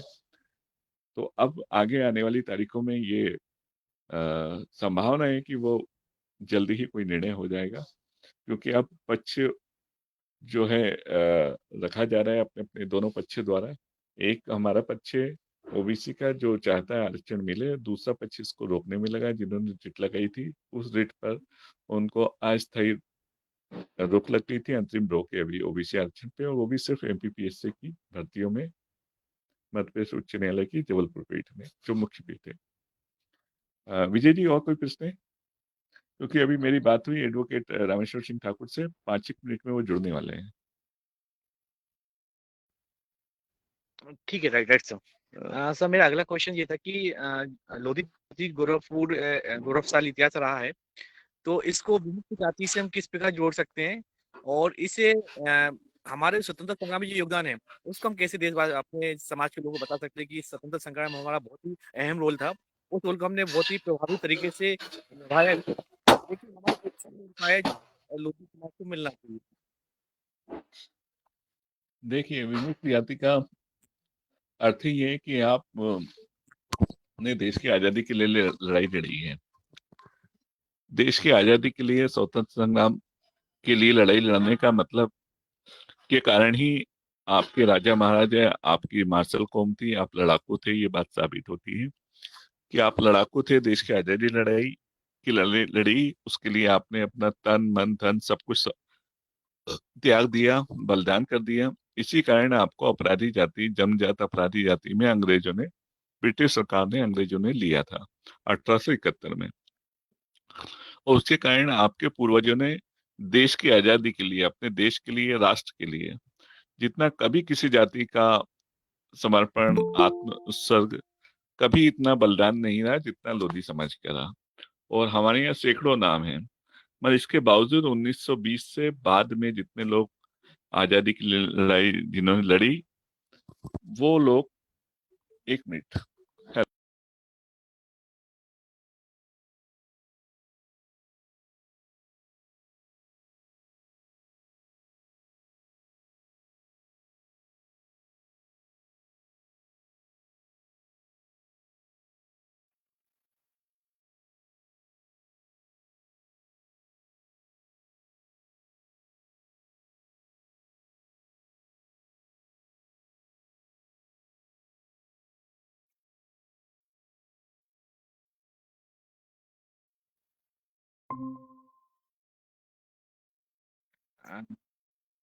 वकील सर साहब को आपका जोड़िए। रामेश्वर सिंह ठाकुर साहब रिक्वेस्ट भेज रहे हैं। वकील नहीं साहब सर, वो स्वागत है। हाँ, श्री रामेश्वर सिंह ठाकुर साहब जुड़ गए हैं। मेरा निवेदन है कि वो अन्य पिछड़ा वर्ग का जो मध्य उच्च न्यायालय जबलपुर में जो मामला चल रहा है उसकी जानकारी दें। साथ में ईडब्ल्यूएस जो इकोनॉमिक वीकर सेक्शन है, जो वर्ग के आरक्षण की बात, उस पर भी थोड़ी जानकारी देंगे। तो मैं रामेश्वर सिंह ठाकुर साहब से निवेदन करूंगा, वकील साहब से, कि वो जुड़े, दे दें। आवाज आ रही है हमारी? हाँ बिल्कुल आ रही, बिल्कुल आ रही है। चाहे तो वीडियो भी चालू कर दें और नहीं तो ऑडियो से भी चलेगा। इसमें क्या है सर, नेटवर्क कमजोर है, वीडियो चालू करेंगे तो आवाज कट कट के आएगी। नहीं नहीं, ऑडियो ऑडियो चालू रखिए प्लीज प्लीज। हाँ, तो मैं सर, जो आरक्षण से संबंधित आपने उच्च न्यायालय में जो याचिकाओं का हवाला दिया है, जी जी। तो मैं बताना चाहूंगा कि मध्य प्रदेश में 1994 से आरक्षण लागू है 14%, क्योंकि इंदिरा साहनी का जजमेंट आया था 9 जजेस बेंच का। उसमें कहा गया था कि पिछड़ा वर्ग को, अन्य पिछड़ा वर्ग को 27% मिनिमम आरक्षण देना चाहिए। और इसके पहले की हम भूमिका बता दें कि तत्कालीन जो बीपी सिंह गवर्नमेंट थी, बीपी सिंह गवर्नमेंट 1990 में सत्ता में आई थी गठजोड़ करके, और जी। उन्होंने एक नोटिफिकेशन जारी किया था मंडल कमीशन को, रिकमेंडेशन को लागू करने वास्ते कि अन्य पिछड़ा वर्ग को 27% आरक्षण लागू किया जाए, और उन्होंने उसको लागू किया था। और उस मेमोरेंडम के खिलाफ सुप्रीम कोर्ट में इंदिरा साहनी नामक में एक एडवोकेट महिला थी सुप्रीम कोर्ट की, उन्होंने पिटीशन फाइल की थी, और वो पिटीशन में नोटिस हुआ, स्टे किया। फिर चंद्रशेखर गवर्नमेंट आई 91 में, तो उन्होंने एक नया नोटिफिकेशन जारी किया कि हम 10% आर्थिक रूप से कमजोर व्यक्तियों के लिए भी आरक्षण देंगे। तो वो नोटिफिकेशन भी चैलेंज हुआ। 27 और 10% दोनों नोटिफिकेशनों को माननीय सुप्रीम कोर्ट की 9 जजों की बेंच ने सुनवाई की, और ये सुनवाई चलती रही, और उसका जजमेंट 92 में आया, और 92 में जजमेंट आके सुप्रीम कोर्ट ने अपहेल्ड किया। बहुत बड़ा जजमेंट है, 800-900 पन्ने का जजमेंट है, कि जो 27% आरक्षण दिया गया है वो वैलिड है और सही है। ओबीसी की पॉपुलेशन जो बताई है मंडल कमीशन ने 52.8% है, उसके अकॉर्डिंग ये 35% तक आरक्षण हो सकता है। और उसको इन्होंने मिनिमम 27% लागू इसलिए किया क्योंकि SC/ST को जो 22.5% लागू था, और 27 मिला के 49% आरक्षण हुआ, क्योंकि उसमें एक लाइन ये भी थी कि 50% से एक्सीड नहीं होना चाहिए, लेकिन ये भी कहा कि 50% से भी ज्यादा हो सकता है उस वर्ग की पॉपुलेशन को दृष्टिगत रखते हुए। तो इन्होंने 50% की सीमा को, कहना चाहिए, अपना ब्रह्मा की लकीर मान ली कि 50 से ज्यादा नहीं हो सकता। और सारे राज्यों ने 27% लागू किया, मध्य प्रदेश राज्य को छोड़कर। मध्य प्रदेश राज्य में एससी को 16 और एसटी को 20 मिला के होता है 36, और न बता 50% की सीमा है तो 14 दे दो ओबीसी को। तो ओबीसी को 14% दे दिया। किसी ने कोई आवाज नहीं उठाई, किसी ने कोई मांग नहीं की, किसी ने कोई विरोध नहीं किया कि भैया जब सुप्रीम कोर्ट ने 27% बोला है तो आप 14 क्यों दे रहे हो। तो वो चलता रहा। फिर दिग्विजय सिंह गवर्नमेंट ने 30/6/2003 को 14 से बढ़ा के 27% का एक नोटिफिकेशन जारी किया। उस नोटिफिकेशन के खिलाफ हाई कोर्ट में पिटीशन फाइल हुई और उसको स्टे कर दिया गया। और वो पिटीशन चलती रही। 2014 में उन्होंने वो सेटिसाइड कर दिया कि नहीं, ये 50% की सीमा एक्सीड हो रही है, 63 हो रही, इसलिए इसको निरस्त कर दिया। अब मैं एक केस की स्टडी कर रहा था, उस केस में मैंने पाया, इंदिरा साहनी का जजमेंट मैंने पढ़ा, और वो मेरे दिमाग में एक प्रश्न आया कि भाई जब पूरे देश में 27% है, राज्यों में 27 है, मध्य प्रदेश में 14 क्यों है। तो इस बिंदु को लेकर के तत्कालीन हमारे जो पूर्व ओबीसी आयोग के अध्यक्ष रहे मिस्टर डंगस साहब, उनसे चर्चा बातचीत हुई और भी लोगों से बातचीत हुई। उन्होंने बोला कि नहीं, ये मुद्दा सही है, और हाँ मैंने रिकमेंडेशन किया था लेकिन शासन ने नहीं किया है। तो फिर मैंने उस बिंदु को लेकर के सुप्रीम कोर्ट में अपने खुद के नाम से एक डायरेक्ट याचिका फाइल की और उसमें मांग की कि जो मध्य प्रदेश ने अधिनियम बनाया है 94 का, इसकी धारा 4 असंवैधानिक है, इसको निरस्त किया जाए और ओबीसी को 1993 से 27% आरक्षण का लाभ दिया जाए। उस याचिका में नोटिस हुआ, मध्य प्रदेश शासन ने अभी तक उसमें जवाब नहीं दिया। जब उसमें एक पन्ने का जवाब दिया मध्य प्रदेश शासन ने 1.5 साल बाद कि मध्य प्रदेश में 27% आरक्षण लागू किया गया था, जिसे हाई कोर्ट ने निरस्त कर दिया गया है। तो वो भी चीज हमारे संज्ञान में पहली बार आया कि कभी मध्य प्रदेश में 27% आरक्षण लागू हुआ था। तो उसका मैंने पूरा डिटेल्स निकाला, हाई कोर्ट से सर्टिफाई कॉपी निकाली, पिटीशन की और जजमेंट की, और उसके खिलाफ सुप्रीम कोर्ट में सीधी एसएलपी फाइल कर दी। जया ठाकुर के नाम से वो पेंडिंग है, और वो पिटीशन एसएलपी हमारी नाम की जो याचिका है उससे लिंक हो गई, जबकि उसमें मध्य प्रदेश शासन को ही पहल करके उस जजमेंट के खिलाफ अपील करना चाहिए थी। लेकिन दुर्भाग्य है कि 2003 से 2014 तक तत्कालीन सरकार ने कोई ध्यान नहीं दिया और विधिवत जवाब पेश नहीं किया, विधिवत पैरवी नहीं की गई।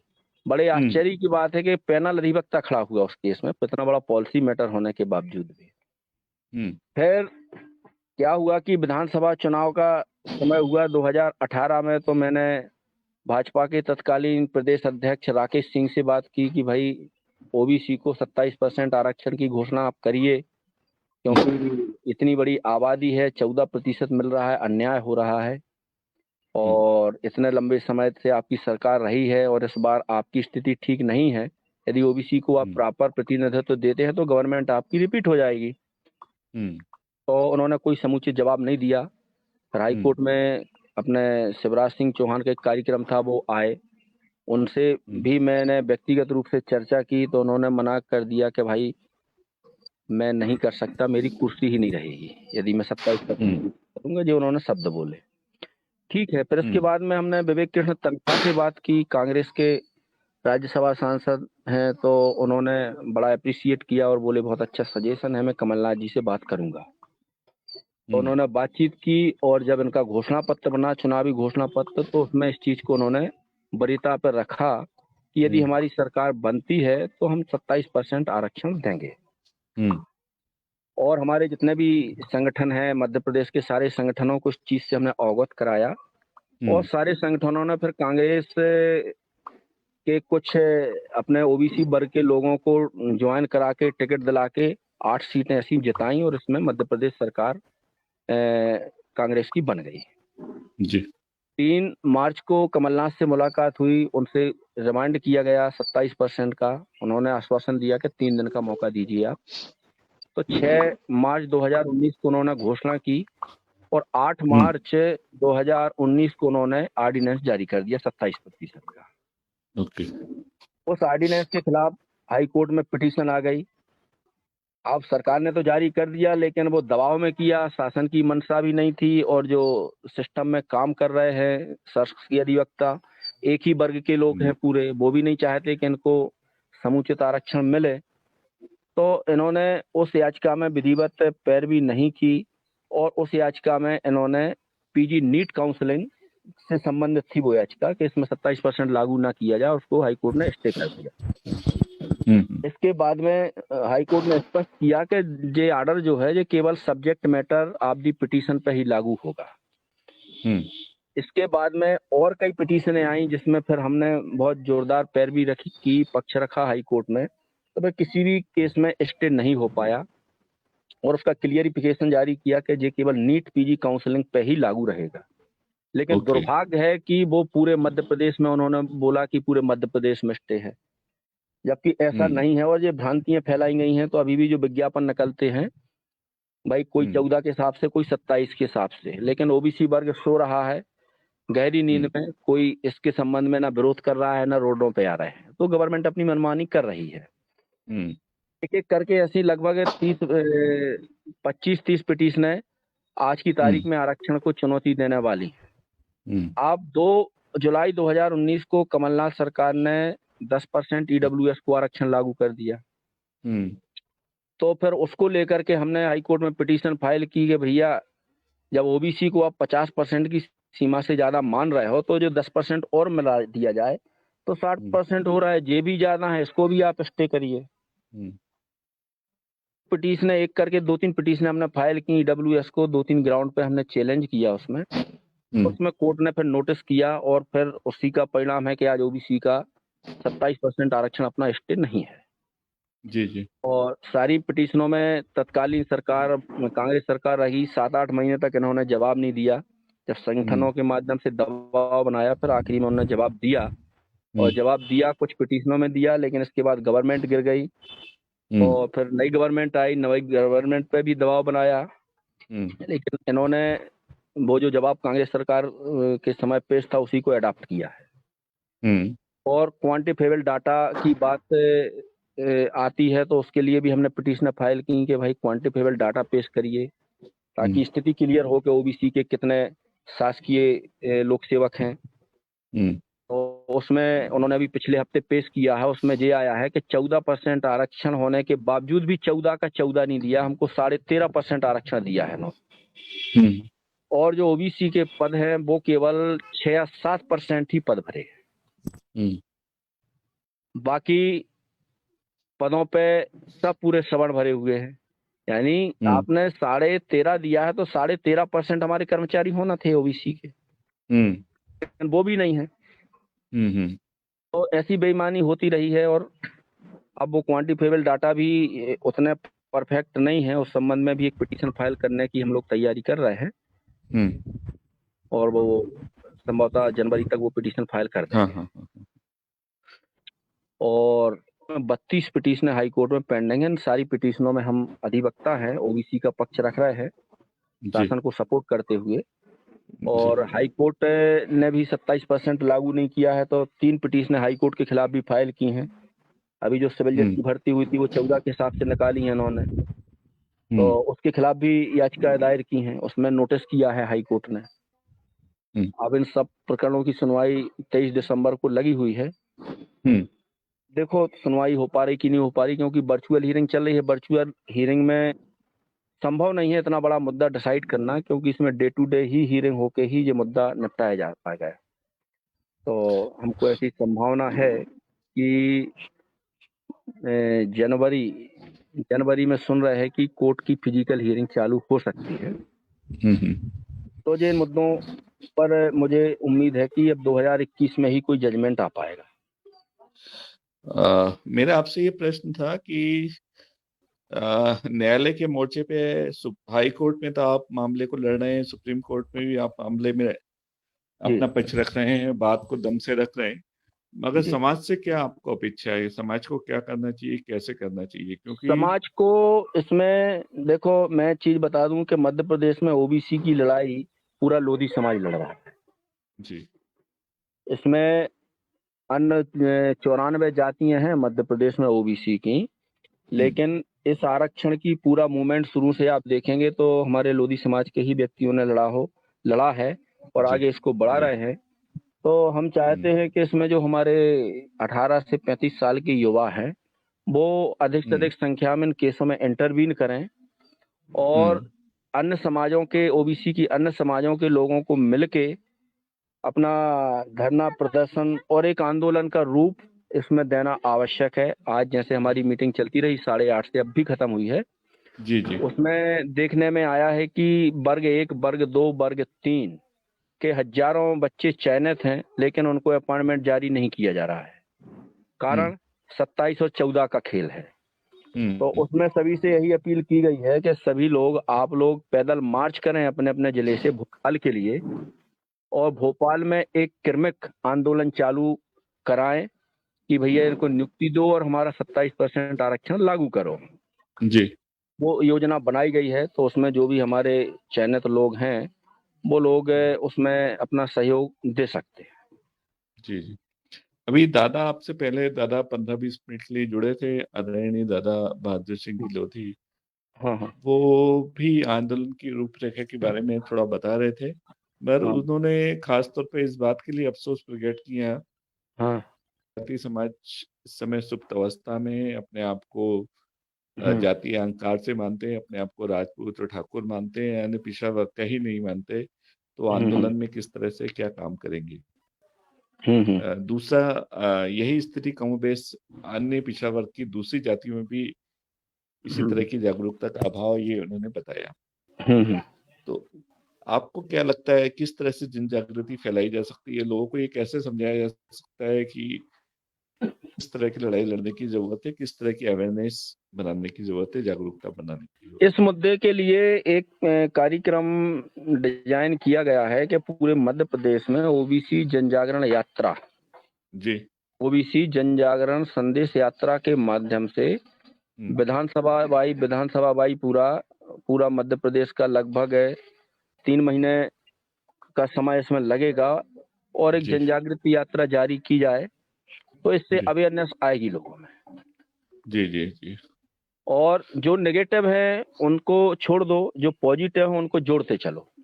जी जी धीरे जी धीरे नेगेटिव भी पॉजिटिव आ जाते हैं, क्योंकि जब हमने हाई कोर्ट में ये मूवमेंट चालू किया था तो मैं सिर्फ अकेला था, सिर्फ अकेला। जी जी आज हमारे पीछे 250 वकील हैं, जी जी क्योंकि जब कोई भी नया काम करते हैं तो उसमें हमारे ही लोगों के विरोध का सामना करना पड़ता है, लेकिन जी हम अपनी ईमानदार और मेहनत से जब कोई काम आगे बढ़ाते हैं तो वही विरोध करने वाले हमारे फॉलोअर्स हो जाते हैं, जी जुड़ जी जाते हैं।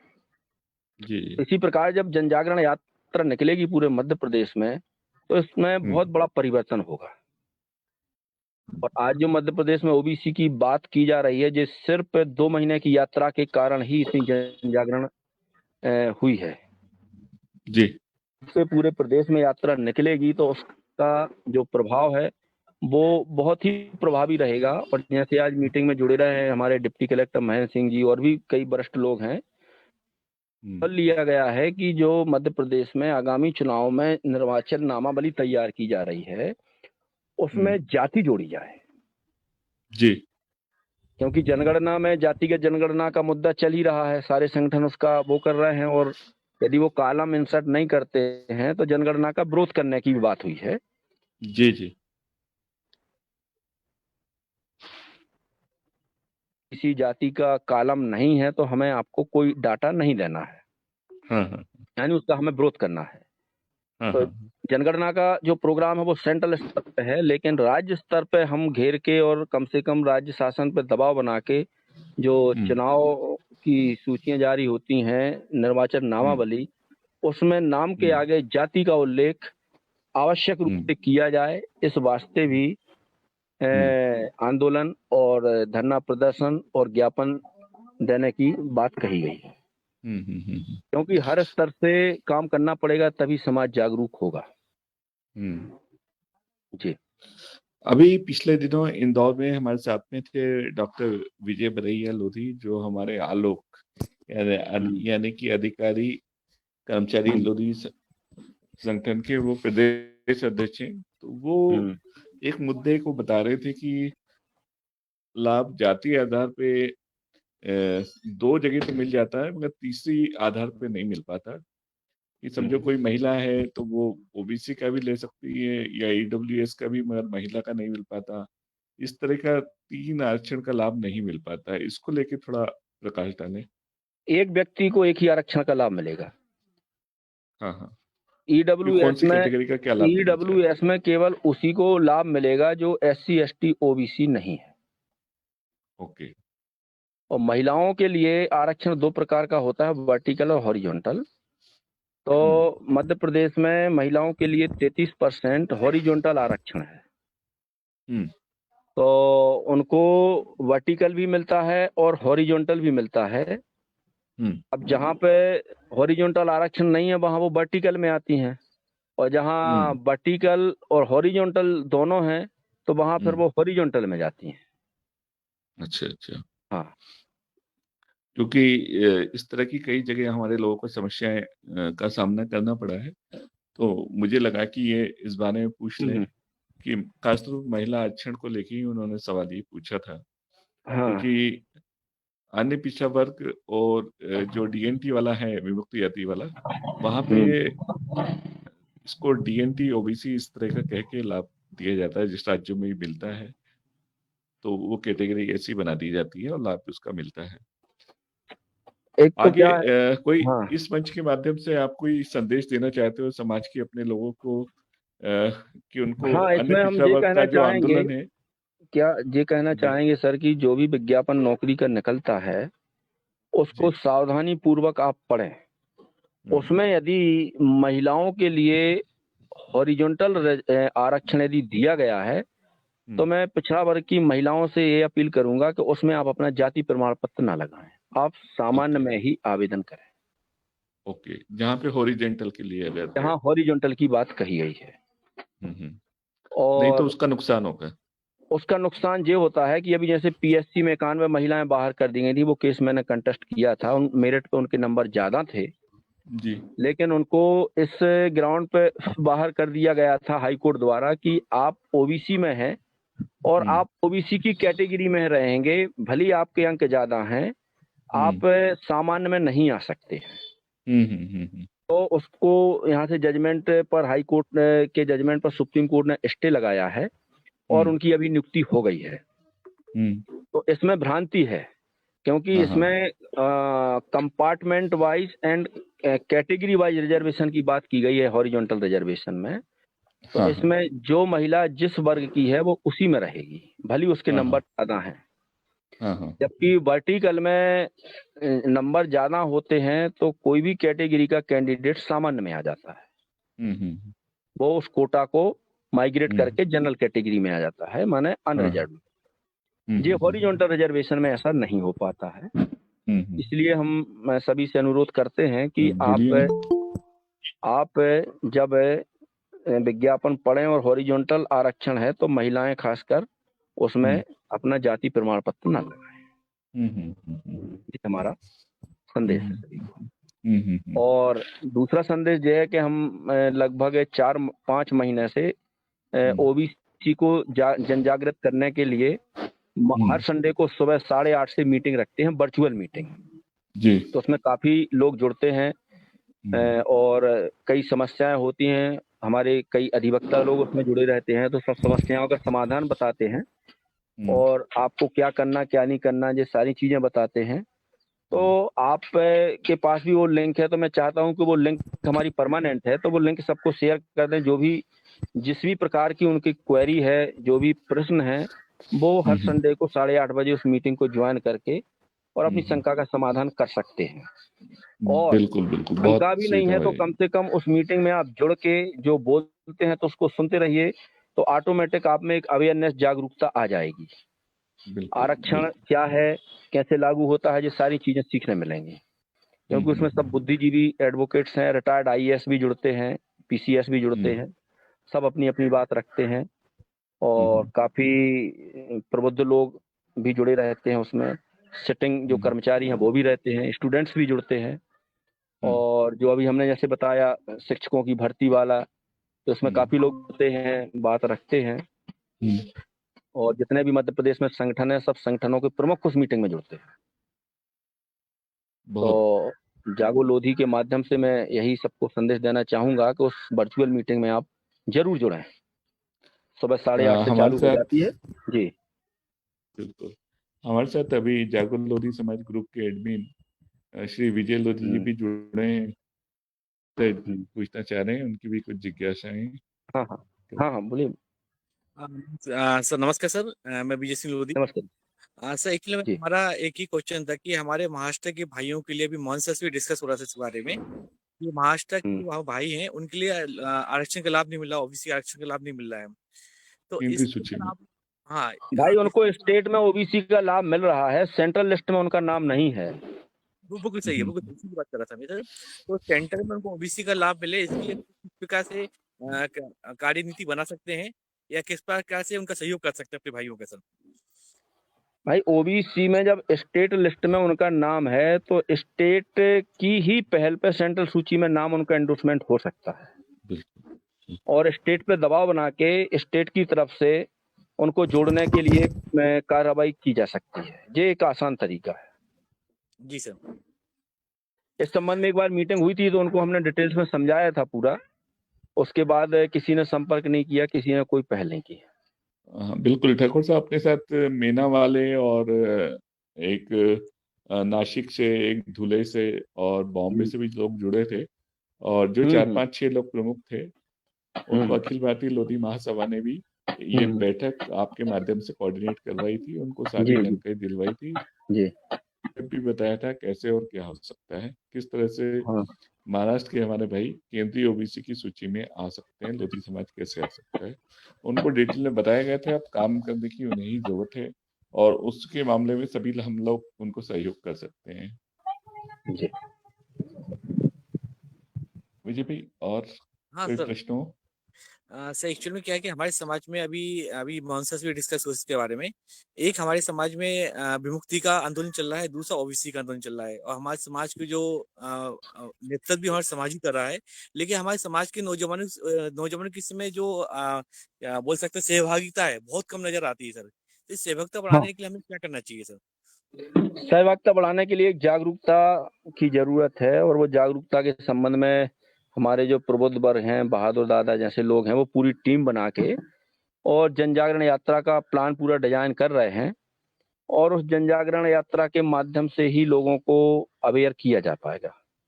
इंडिविजुअल तो अवेयर करना मुश्किल है, क्योंकि व्यक्ति अपना व्यक्तिगत स्वार्थ में इतना दबा हुआ है कि हमको लाभ मिल जाए, हमको बाकी क्या करना है। तो जब तक सामूहिक रूप से प्रयास नहीं किया जाएगा जन जागृति का, तब तक समाज जागरूक नहीं हो पाएगा। सर ओबीसी का मसला है जो बहुत ही माने हर जन से जुड़ा हुआ है, लोधी समाज से तो बहुत ज्यादा जुड़ा हुआ है। लेकिन एक बार आंदोलन भी हुआ बीपी सिंह सरकार के समय पे, बहुत बड़ा आंदोलन था, लेकिन उसके बाद इतना कोई बड़ा आंदोलन नहीं हो पाया। और मेरे ख्याल से इस समय लोगों में जागरूकता की बहुत ज्यादा कमी नजर आती है, क्योंकि ओबीसी की अगर ओबीसी जो लोग बात करते हैं ओबीसी की, सर जैसे आप लोग अच्छा काम कर रहे हैं, बहादुर सिंह जी बहुत अच्छा काम कर रहे हैं, और महेंद्र जी भी पिछली हम लोग के उसमें आए थे, नहीं बताए कि वो क्या क्या काम कर रहे हैं। लेकिन सर मुझे लगता है कि जन भागीदारी की बहुत ही ज्यादा आवश्यकता नजर आ रही है, और लेकिन ओबीसी कार्यक्रम में जन भागीदारी मिल नहीं पा रही हमारे समाज की सर। मुझे जो फील हुआ अभी तक सर, माने हमारे जितने लोगों से नवयुवकों से बात होती है, उनको यही नहीं मालूम कि इससे क्या क्या लाभ होने वाला है, इससे हमारे समाज पर क्या इफेक्ट होगा, वो समझ ही नहीं पा रहे इस चीज के लिए सर। हाँ, ये बात सही है कि लोग इस चीज को नहीं समझ पा रहे हैं। इसका कारण ये है कि हमारा जो ओबीसी वर्ग है अधिकांश ब्राह्मणवादी मानसिकता से ही गवर्न होता है, और आपके आरक्षण का सबसे बड़ा जो विरोधी है वो ब्राह्मण वर्ग है। जी जो आपने आंदोलन की बात बताई है, वो मंडल कमीशन के विरोध में आंदोलन हुआ था, जी सर। और उस आंदोलन में 90% विरोध करने वाला आपका ओबीसी वर्ग था। जी उसको लागू कराने के लिए आंदोलन यदि हो गया होता तो बात अलग थी। उसके विरोध में बहुत बड़ा आंदोलन हुआ था, 85-86-88 के लगभग है। हमारे मित्र हैं महेंद्र सिंह जी, उस समय वो प्रशासनिक अधिकारी थे, वो ये चीज बताते हैं कि हमारे वर्ग को इस वर्ग ने भड़का दिया कि आपके पूरे अधिकार खत्म हो जाएंगे, पूरा SC ST ले जाएंगे, इस टाइप से भड़का के हमारे वर्ग को ही रोड पर उतार दिया गया। हमारा वर्ग इतना अवेयर नहीं है कि वो उस चीज का अध्ययन कर सके या उस चीज की वास्तविकता को समझ सके। आज हमारे वर्ग के लोग या तो भाजपा के गुलाम हैं, कांग्रेस के गुलाम हैं, आरएसएस के गुलाम हैं, और ये सारी पार्टियां आपके आरक्षण के विरोध हैं। ये नहीं चाहते कि आपको अनुपातिक प्रतिनिधित्व मिले। भाई, आरक्षण शब्द तो कहीं संविधान में लिखा ही नहीं है। बात जो कही गई है वो कही गई प्रतिनिधित्व की, और वो भी अनुपातिक प्रतिनिधित्व। अनुपातिक प्रतिनिधित्व मतलब होता है संख्या के अनुपात में आपको हिस्सेदारी शासन में और प्रशासन में। तो उस हिस्सेदारी को सुनिश्चित करने के लिए आपको रोड पे उतरने की जरूरत है, तभी मिलेगी, अन्यथा कुछ नहीं मिलने वाला है। सर, पिछली लास्ट कार्यक्रम में महेंद्र जी आए हुए थे, सौ क्वेश्चन किए हुए थे। उनमें से एक क्वेश्चन मैं आज रिपीट करना चाहता हूँ, आपके द्वारा आंसर चाहता हूँ सर, कि उन्हें एक एग्जाम्पल दिया हुआ था कि भाई आरक्षण का जो लाभ है ये समाज में ठीक नहीं है, कि उसमें उन लोगों की वो लोग जो माने एक्चुअल में जानकार आदमी है वो उस पोस्ट तक नहीं पहुंच पाता है, बगैर जानकार आदमी वहां तक पहुंच जाता है। इस प्रकार को क्वेश्चन ने पूछ रहे थे, हमारे समाज के लोग थे वो। तो इस बारे में आप स्पष्ट करना चाहें कि भाई इस प्रकार आपको जो अच्छे लोग वहां तक पहुंच सकते हैं, अच्छी पोजीशन पे पहुंच सकते हैं। भाई देखो, जानकारी जो आरक्षण की है ये बहुत गूढ़ जानकारी है, और ये जानकारी इंडिविजुअल किसी को नहीं दी जा सकती है। इसमें आपको जानकारी के लिए हमारे जो समाज के प्रबुद्ध लोग हैं उनसे जुड़ना पड़ेगा। वास्तविकता आपको जानना पड़ेगी कि आरक्षण का लाभ हम कैसे ले सकते हैं जी। और वही हमने बताया कि भाई हम ये हर संडे को 8:30 से कार्यक्रम रखते हैं जागो लोधी का, उसका जागो ओबीसी का। तो उसमें लोग जुड़ के उसमें आवश्यक जानकारी ले सकते हैं और हाँ, अपनी हिस्सेदारी सुनिश्चित कर सकते हैं। बहुत बहुत बहुत धन्यवाद सर। मोहन सर, और कुछ प्रश्न? नहीं, मूल प्रश्न बस वही है कि उन्होंने बताया कि वकील साहब शायद 34 याचिकाएं लंबित हैं अभी। जी। कितनी याचिकाएं लंबित हैं ओबीसी वाले मसले पे? लगभग 30 से 32 पिटीशन है। 30 से 32 है। और सुप्रीम कोर्ट में भी एसएलपी एक लगा रखी है आपने? 4 हैं सुप्रीम कोर्ट में। 4 सुप्रीम कोर्ट में है। हाँ। और इतनी बड़ी लड़ाई आप प्रदेश में, मध्य प्रदेश उच्च न्यायालय में, बल्कि सर्वोच्च न्यायालय में भी आप लड़ रहे हैं जी। और हमारे अपने लोगों को ही उनका मुद्दा नहीं मालूम है, क्या मसला है, क्या केस था और किस आधार पे आपने वो रिट लगा रखी है। मुझे लगता है हमारे समाज को, बल्कि संपूर्ण अन्य पिछड़ा वर्ग समाज को, ओबीसी को और उसके भाइयों को ये जानने की जरूरत है कि वो किन किन मुद्दों पे आपने लगाई है 30 से 32 जितनी भी पिटीशन लगी हुई, जितने वाद चल रहे हैं और जितने सुप्रीम कोर्ट में वाद 4 चल रहे हैं, उसकी जानकारी लोगों को लेना भी चाहिए। और जिस तरह की ये लंबी लड़ाई है, एक आंदोलन है और जिसमें जाति और संख्या के अनुपात में उनको उसका लाभ मिलना चाहिए, वो हमको लेने के लिए किस तरह से मिल सकता है, उसको जानने की भी जरूरत है।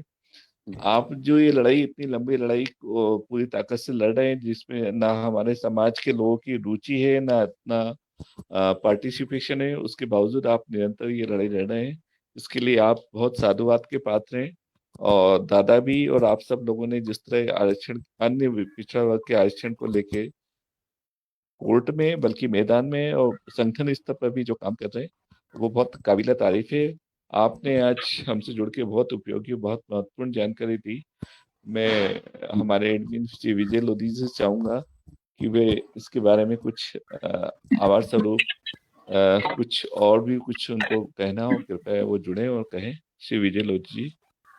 धन्यवाद मोहन सर। मैं बहादुर सिंह जी का, रामेश्वर जी का मैं बहुत बहुत धन्यवाद आभार व्यक्त करता हूँ कि ओबीसी की इतनी बड़ी लंबी लड़ाई लड़ रहे हैं और हमारा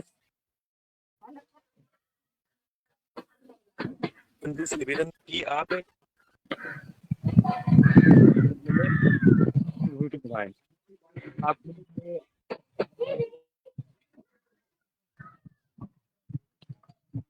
बहुत आभार, बहुत देता हूँ।